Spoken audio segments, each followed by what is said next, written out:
an icon, she's a legend, and she is the moment. Now, come on now.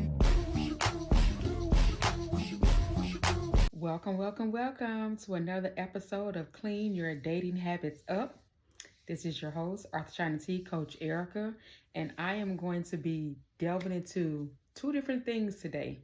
The first one being an update on my vision board that I made in December 31st, I think. I know y'all remember if y'all was on that episode. If not, you can go back to that episode if you're new to this channel and go check it out. I did put a few things on that vision board, and I did also, since that time frame, had taken some things off and focused on significant things that I wanted to happen. Which is what it did was, instead of focusing on everything that I put on a vision board, sometimes you got to lessen those focus to the most important things. And that's what I did. So I'm gonna want to give you an update on what's going on. First and foremost, the first thing that you saw on the vision board was a marriage picture. Of course, you all know that I am engaged and cannot wait to be married again. And this time it's going to be done with a little bit more willingness to work hard, so that I'd make sure that I'm a better wife than I was the first time. So that is on the vision board. That has been checked off. Another thing I put on the vision board was successful breast lift reduction surgery. As you can see, I've had that. It was successful. I am still in my healing time frame, successful flight over there and return home. I'm happy about that. So that has been checked off. And I'm looking at the vision board while I'm talking to y'all. Another thing I had on there was to get a second work from home job that pays at or more than the first work from home job. That has been received, checked off. I did get that new job. I did start that job on Monday. So I'm pretty happy about that. That was, successfully done. And it does pay more than the current job that I have. And now I am looking to add a third one to my repertoire, because I'm trying to get rid of, come out of the first job, because it's not a bad job. I will never put that into the universe. I don't hate the job. It's just that when it comes to the money aspect, my first job is just not where it needs to be financially for me. Great job nonetheless, but I will need to receive more compensation to be able to maintain my life. So, but no digs to that. I will not be putting anything negative into the universe about that job.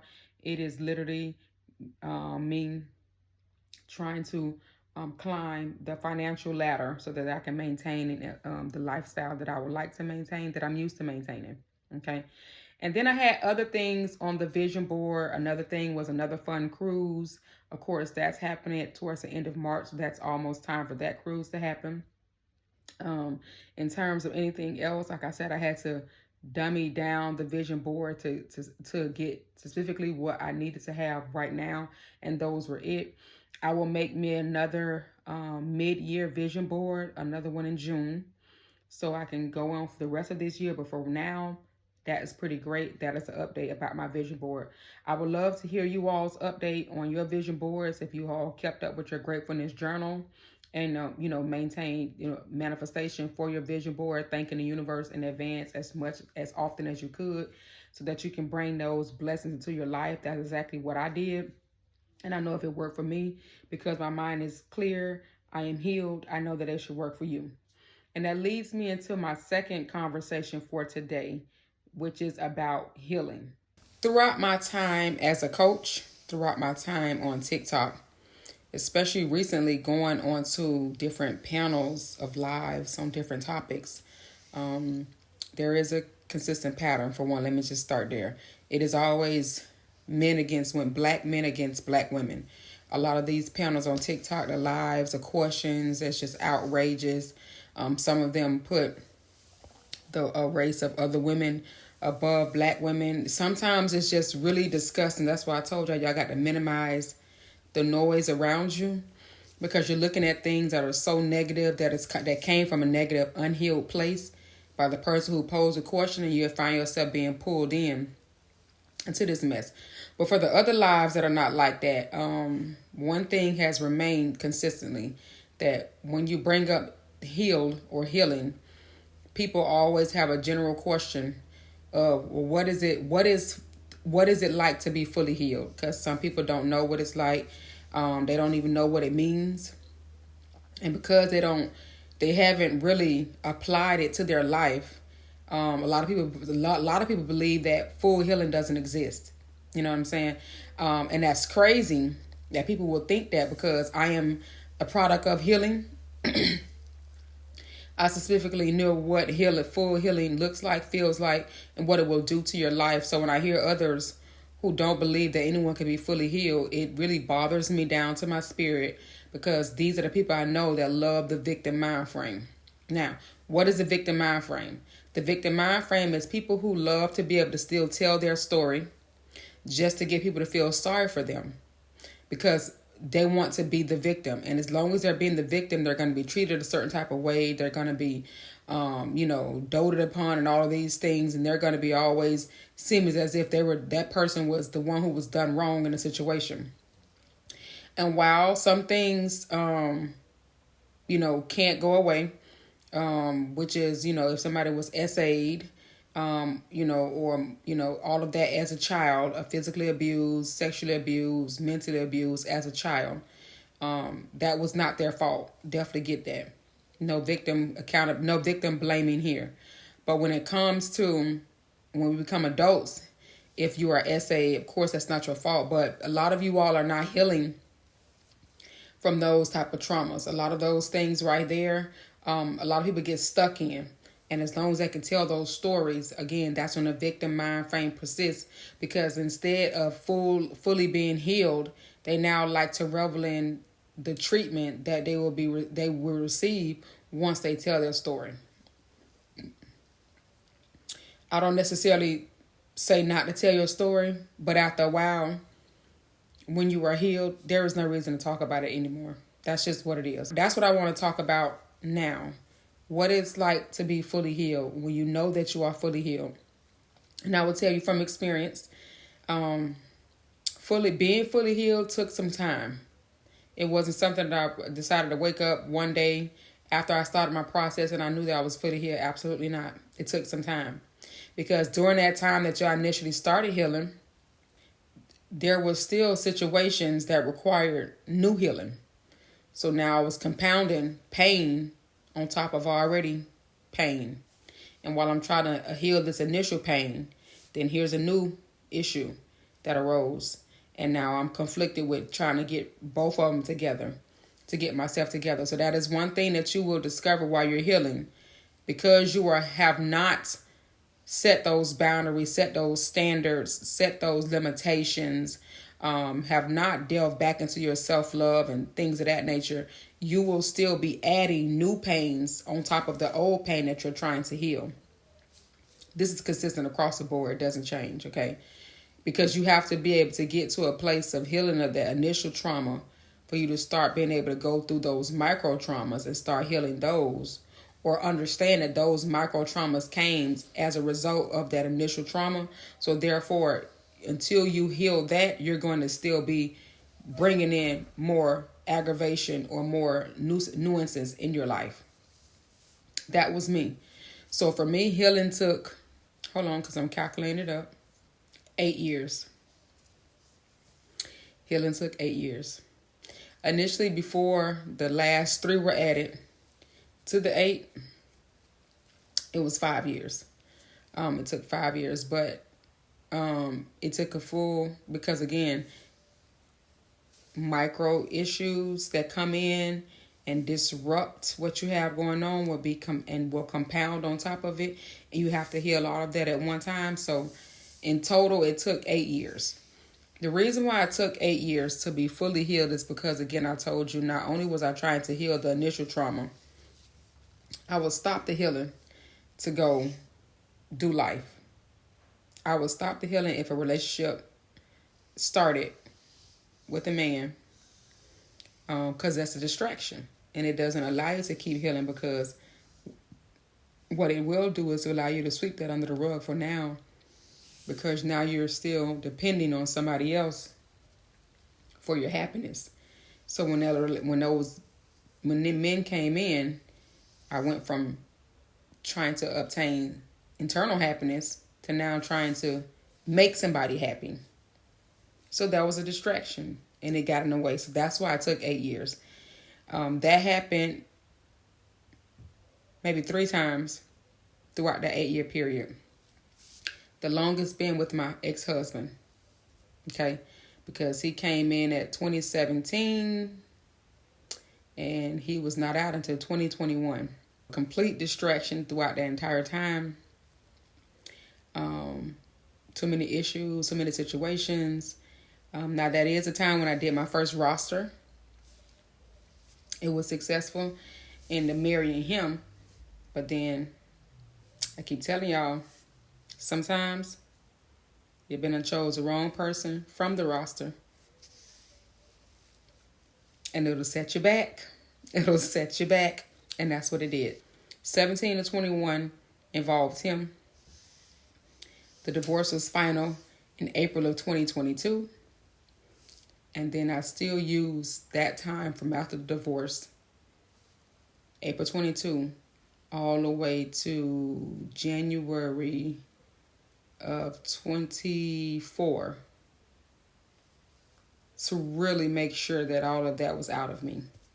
No going back, no reconciliation, none of that stuff. And see, I was still talking to him, seeing him if I went back to that city. And see, that was a disrupting the healing, because here I am trying to heal from something, and I'm still adding it to my life. So it took away from the healing, took away from that time, right? And so when I finally got serious about it, him being completely, done with my life and all of that was about mid 23. Yeah. Mid 23. It probably was about maybe May or something of 23. And then from there on, from May of 23 up until December 23, I actually said and completed it. The healing was done. And then I was able to start dating again in January of 24, because now I had none of that baggage. None of that stuff would be coming up. None of that, I didn't blame myself for anything. I just felt better. Full healing for me started from January of 24 on to now. And it's been great. There's been no setbacks, no drawbacks, no thinking back, no emotional trips, no beating myself up. Coulda, woulda, shoulda, none of that. All of that will go away when you are completely healed. Knowing that you are fully healed, whether emotionally, mentally, or even physically, it often comes down to key factors that show growth, peace, and resilience. Here are some ways for you to recognize if you are fully healed. Let's start with your emotional neutrality. No longer do you feel the intense emotional reactions, anger, sadness, resentment, when thinking about the past, pain, or those who hurt you. Instead, you may feel indifferent, understanding, or even gratitude for those lessons learned, which is where I was a lot of times. Then you will no longer seek closure. Closure no longer exists. You don't need to feel the need to apologize, explain, or any validation from others as you move forward. You've made peace with the situation on your own terms, okay? Which is very great when you're healing. Then comes those change patterns. You no longer repeat the cycles of unhealthy behavior or attract the type of toxic relationships, situations, and habits that previously brought you to that pain. Then you'll start choosing peace over proving. You won't feel the need to prove anything to those who doubted or hurt you. Your actions and growth will speak volumes for you, and you are content with where you are. I am very content. When you're fully healed, you'll be less triggered because your triggers have less power. Situation that used to bring emotional pain and anxiety no longer control your moods or your reactions. You've acknowledged them without being so overwhelmed, which is a great place to be. Then you will experience authentic joy and presence. You'll find joy in the present moment. It won't be about what happened back there. It won't be about tomorrow. You are living in it for now. You'll hear me say that tomorrow isn't guaranteed, and I can't go back to yesterday. So I'm going to live in it now. When you can get there mentally and understand what's going on and what was just said and apply it to your life, that's how you know that you've fully entered a place of healing. Because I'm not trying to be worried about what's going to happen 5 days from now. I don't even know if I'm going to wake up in 5 days, and I would love to be able to do that. But life is not guaranteed every day. It's a gamble, okay? But I definitely know I can't go back there to the 5 days previous to do anything or change anything. So I'm not going to be upset about it. I'm not going to let it bother me. I'm going to enjoy the now that I am, the peace that I have right now in this space at this time, on this day. This is where I am. When you get to that place, my love, that's how you know you have healed. If you're still worrying about the past or so busy worried about what's going to be in your future, there's no healing there, because a healed person lives in the for now, not where they can't go back or what they can't see. You're going to be able to fully enjoy your experiences, your relationships, and yourself without emotional baggage weighing you down. Another way to know you're fully healed is forgiveness without expectation. That means that forgiveness isn't about excusing your past, but releasing that burden. Because what you did, when you couldn't do better, if you didn't know better. If you genuinely forgiving yourself, you don't hold on to resentment, even if it's reconciliation isn't a part of the equation. I keep telling y'all that if you can't forgive yourself, then you're going to be stuck in a place of non-healed space.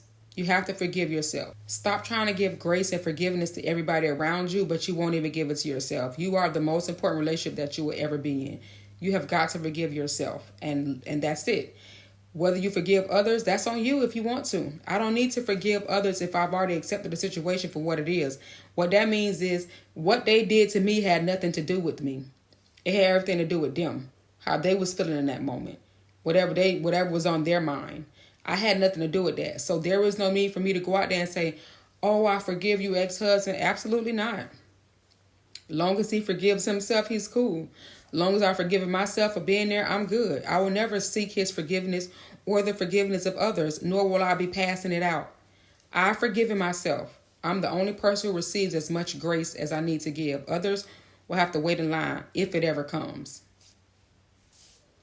Now, you'll also increase your self-love and set those boundaries. We've already talked about that. You'll prioritize your well-being and maintain strong, healthy boundaries without any guilt. You won't tolerate what you don't deserve. You won't tolerate what doesn't serve you. And you'll do all of that with confidence. Then you'll start moving differently. Your decision-making isn't based on fear, pain, or past trauma, but from a place of clarity, wisdom, and self-worth. Completely different. You'll be able to start talking about it without you being pained or bothered. When you discuss what happened to you, if you discuss it, you won't feel bitter. You won't feel overwhelming sadness, or you won't feel the need to justify yourself. It's like that's a sign that you have truly healed, because you really don't care about what somebody thinks or what actually happened. If you want to discuss it, you'll get it out. So in retrospect, healing isn't a destination. It isn't a continuous journey of self-awareness, self-love, and growth. The key is not just to be feeling different, but being different in how you think, react, and move throughout life. So I've given you ways for you to know if you are healed. I want you to write them down so that you can start checking them off in your healing journey, because maybe you don't know that you're healed already. Maybe you haven't thought about it like this. That's what I'm here for. You will know you are fully healed based on how you moving forward. If you still have the same patterns, still engaging in the same behavior, still talking to the same people with a different face and a different name, you have not healed. All you're doing is bringing that past mess with you into your present, and it's now you're thinking about how it's going to play out in your future. You're already off. You got to leave it back there. You don't know what's going to happen over there. You can only live for right here. When you get back to living for right here and just being happy to wake up that day and says, I don't care what happened yesterday, I'm just so happy to wake up today, that's when you know you're healed. Until you get to that place, you're going to always be fighting to find that happiness that you've been missing for so long. I will get up with you all on our next video. Have a great day.